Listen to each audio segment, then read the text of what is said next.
అండి అందరికీ welcome to మాటర్ లైఫ్ స్టైల్. మీ అందరికీ గురు పౌర్ణమి శుభాకాంక్షలు.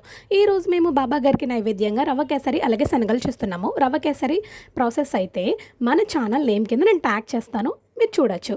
నెక్స్ట్ ఏంటంటే ఈ శనగల రెసిపీ ఏంటంటే మేమైతే 1/2 కేజీ శనగలు తెచ్చుకున్నాము. సో 1/2 కేజీ శనగల్ని రాత్రి నీళ్ళలో వేసుకుని నానబెట్టుకోవాలి. ఎర్లీ మార్నింగ్ లేచిన వెంటనే 2 సార్లు బాగా కడుక్కొని కుక్కర్లో వేసుకుని సాల్ట్, శనగలు అలాగే కొద్దిగా వాటర్ వేసుకుని మూత పెట్టుకుని 3 విజిల్స్ రప్పించుకుని ఆవిరంతా పోయాక ఇలాంటి స్ట్రైనర్లో ఒక దాంట్లో వేసుకోవాలి.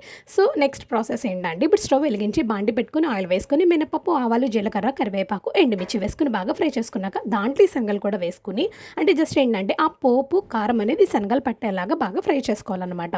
ఈరోజైతే మేము టెంపుల్లోకి అందరికీ పంచిపెడదామని మేము తీసుకెళ్తున్నాము. మా పిల్లల చేత పంచిపెట్టిద్దామని చెప్పి మేము తీసుకెళ్తున్నాము.